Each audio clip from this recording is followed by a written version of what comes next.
welcome. You are listening to the Be Part of Research podcast. I'm Professor Terry King, your host, and today's podcast is about dementia. Dementia is one of the main causes of death in the UK, and it regularly makes the headlines when high-profile people choose to share their diagnosis, or when there are new findings about possible causes. There are currently around 900,000 people living with dementia in the UK, and this is set to increase to over 1 million by 2025. Although age is a risk factor, dementia is not an inevitable part of aging. Joining me today is Professor John O'Brien. He is the NIHR Specialty Lead for Dementia and Professor of Old Age Psychiatry. So, John, let's start at the beginning. What is dementia? Can you tell me a little bit about the different types of dementia?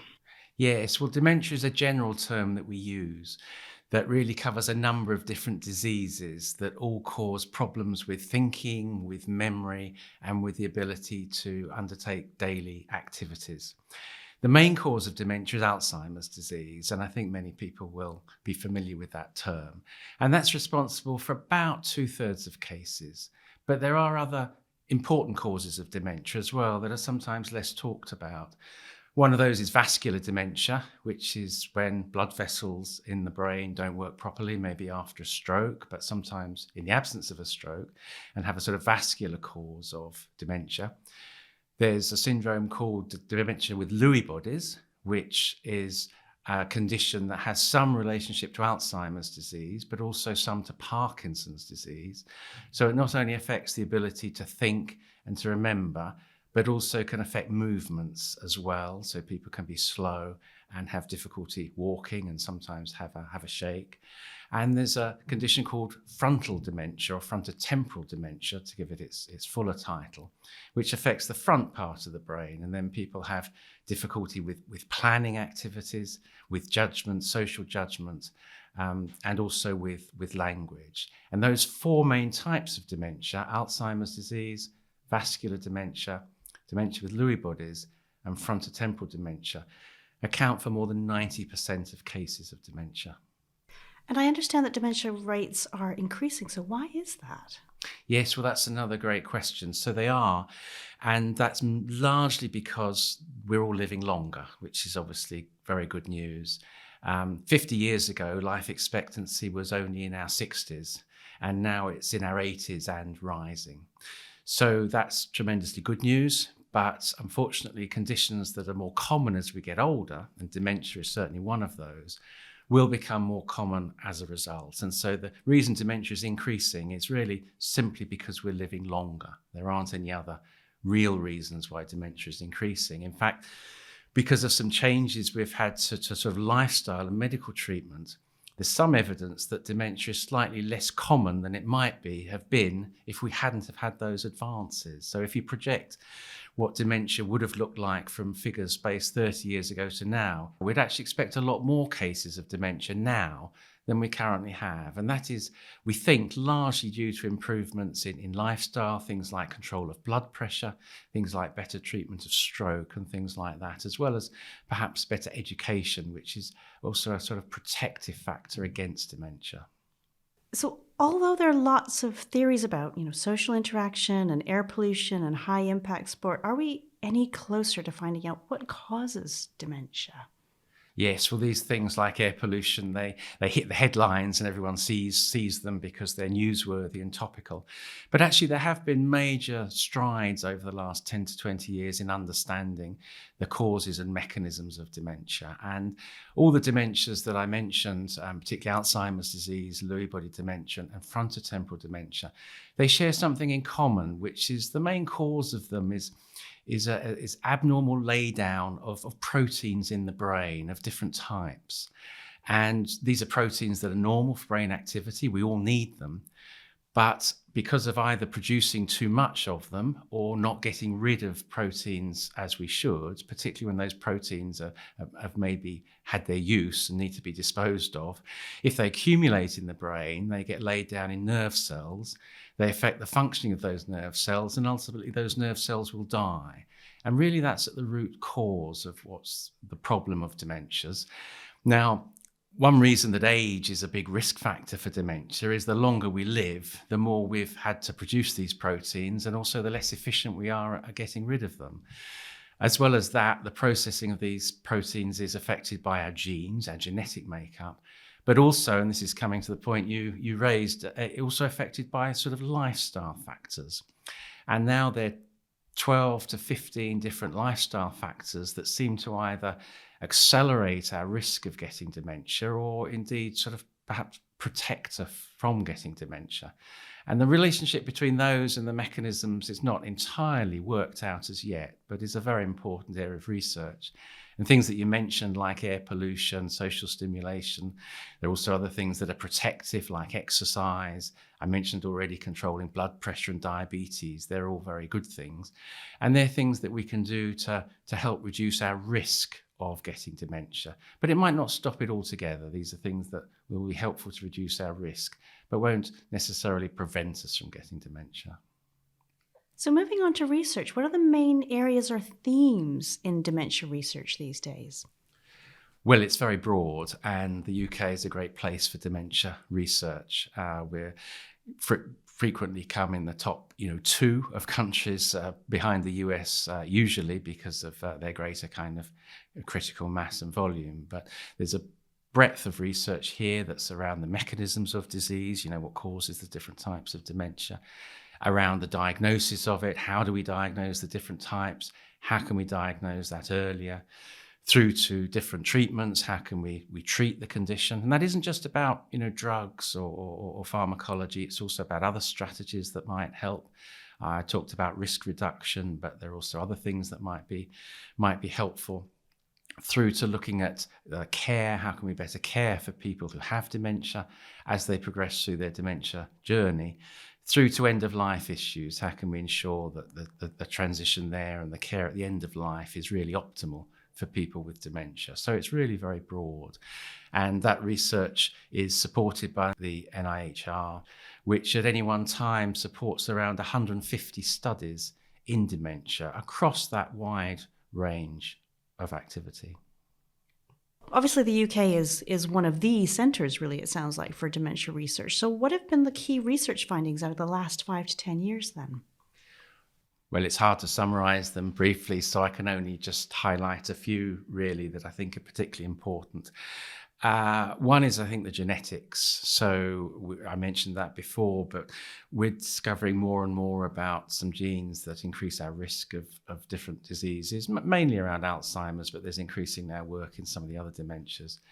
So the team in Cardiff, for example, has been leading that work, and we now think there are around 70 genes that increase our risk, and they're useful because we can look at which mechanisms they might be involved with. Some are in the trafficking of proteins that I mentioned, but some are in other areas like inflammation, which is emerging as a very important potential mechanism that we can look at in dementia. So there's genetics, there's the risk factors that I talked about, and there have been a number of studies that have been very, very important there. The other thing is how to use our current treatments better. So we've got 4 licensed treatments for dementia in the UK, all for Alzheimer's disease. And there was a study, the Domino study, that was supported by the NIHR. The Clinical Research Network played a very important role in delivering that study. And that showed 2 things, really. One was that use of these drugs was effective even in people at the more severe stages of dementia. So previously we used to stop these drugs when people reached the more moderate stages. And this study clearly showed that people benefited throughout the course. And secondly, that 2 drugs were better than 1. So a combination of these 2 agents was more effective than one on its own. And both of those things have now led to changes in clinical practice, not just in the UK, but worldwide. And so been very, very important in how we manage people with dementia today. So I'm really struck by just how broad the studies are. Everything from genetics through to sort of treatments and how we make that better. It's incredible. It sounds like fantastic research.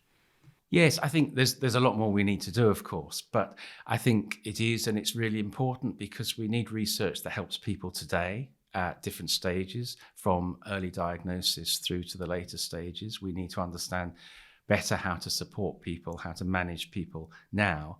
But of course, looking to the future, we want treatments that are going to modify the disease. And ultimately, we want to try and prevent cases of dementia, Alzheimer's disease and the other dementias. So it's really crucial that we do have research that spans the whole spectrum. And that's what the NIHR supports, is research across that whole spectrum of studies in humans. So you've talked about these changes in treatments. Are we making progress then in how we can kind of treat the disease? Yes, I think we are. We don't yet have a disease modifier in the UK, but there has been tremendous progress. And people may have heard about one particular drug, aducanumab, which is a drug that's it's actually an immunotherapy. So this is something that's actually injected, and its aim is to lower levels of amyloid in the brain. And that drug has been shown in studies to have good effect at lowering amyloid levels in the brain. And in this country, we played an important part in delivering that study through the NIHR and Joint Dementia Research as well. And what those results showed was that although amyloid levels were lowered significantly in the brain, the clinical benefit of that wasn't quite definitive. Now, it's been enough for some regulators, particularly in the US, the Food and Drug Administration there has given a provisional license for its use. But regulators, when they looked at that in Europe, decided that the evidence wasn't quite there. So although we don't have that as a drug at the moment, I think it was a very important proof of principle that these studies can be done and that we can get good readouts, and the evidence base was there for the regulators to then make their appropriate decisions. And there are a lot more studies ongoing. So we have other studies ongoing at the moment that are recruiting participants, looking at ways of lowering amyloid, but also moving on to other proteins that are involved in particularly Alzheimer's disease. So there's one called tau, so there are antibodies against that to try and lower the levels of tau in the brain. And also some newer approaches based around inflammation, so trying to activate some of the inflammatory cells in the brain in the hope that that might reduce these abnormal protein levels. So I think there's a lot of exciting studies underway and in prospect. So although we don't have one yet, I don't think the future's ever looked sort of brighter from that point of view. And I think this also is the way science works, isn't it? It's the tiny little incremental steps, slowly moving forward and learning ways that we can start to treat the disease to some extent. Yes, absolutely. And that's gone hand in hand with what's also needed, which is better diagnostics, to be able to actually identify people at an early stage when we can give these treatments. So there's been a lot of progress there in brain imaging methods, looking not just at the loss of brain structure that we see in dementias, but looking at some of the abnormal proteins that we can now visualize using brain imaging.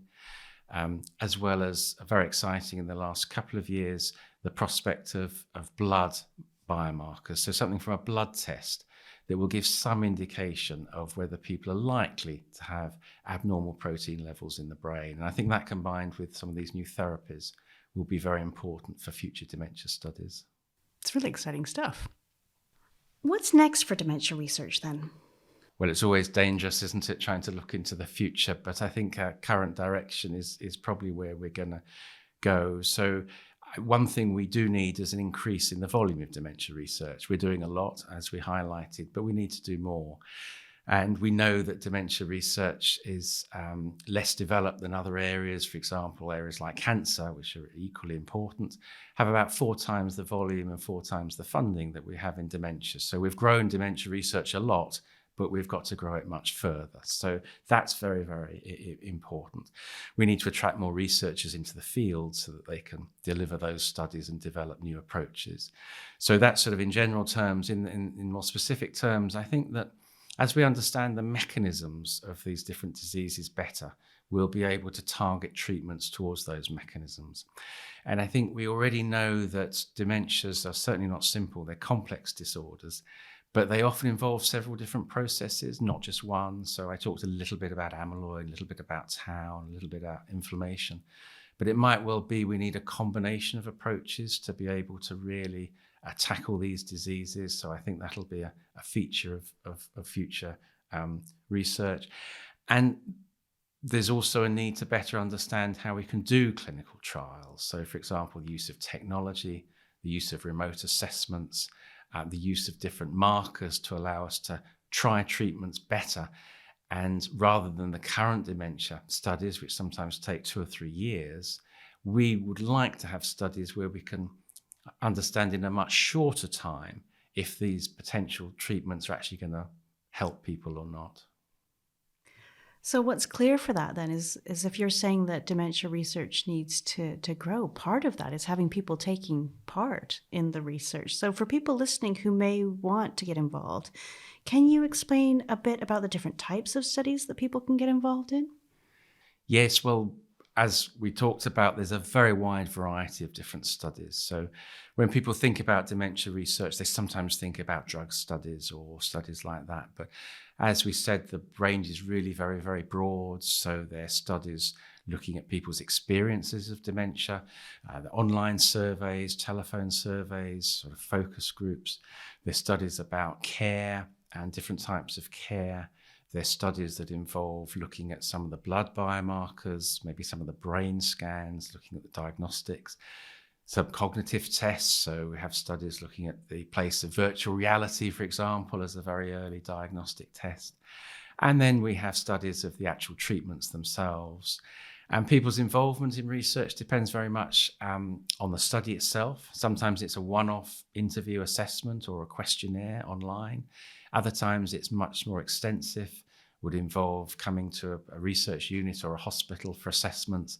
And that might go on for 2 to 3 years, depending on the length of the study. So it's highly variable and very much dependent on the sort of research people would like to take part in. And I suppose with each study, what you do is you're talking through the participants, what you're looking at and how you're doing it. And it's all completely up to them in terms of what they want to take part in, isn't it?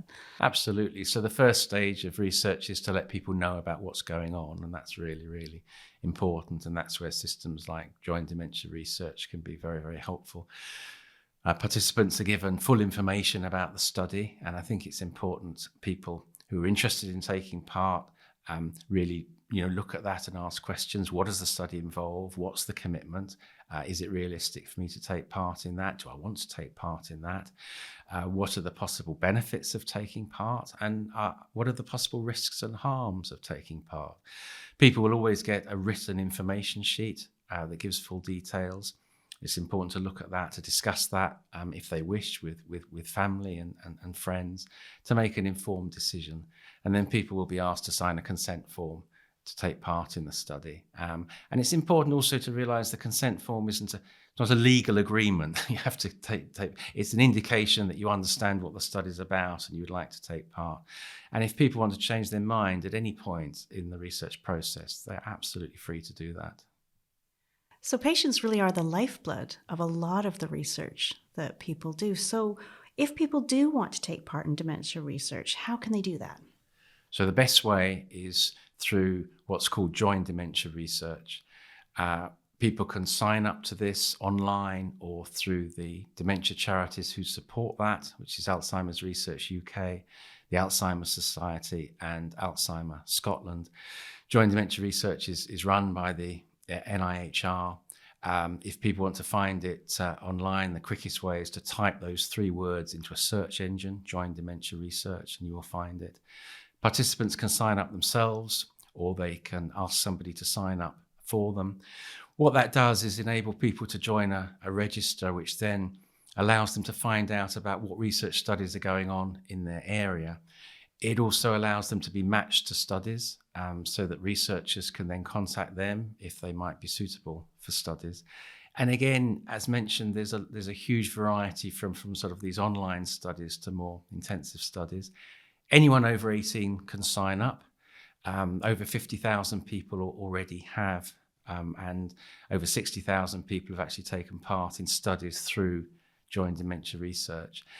We particularly would like more people with dementia and cognitive impairment to sign up for studies. all types of dementia, but also other people, healthy people, are very welcome, and there are studies for everyone.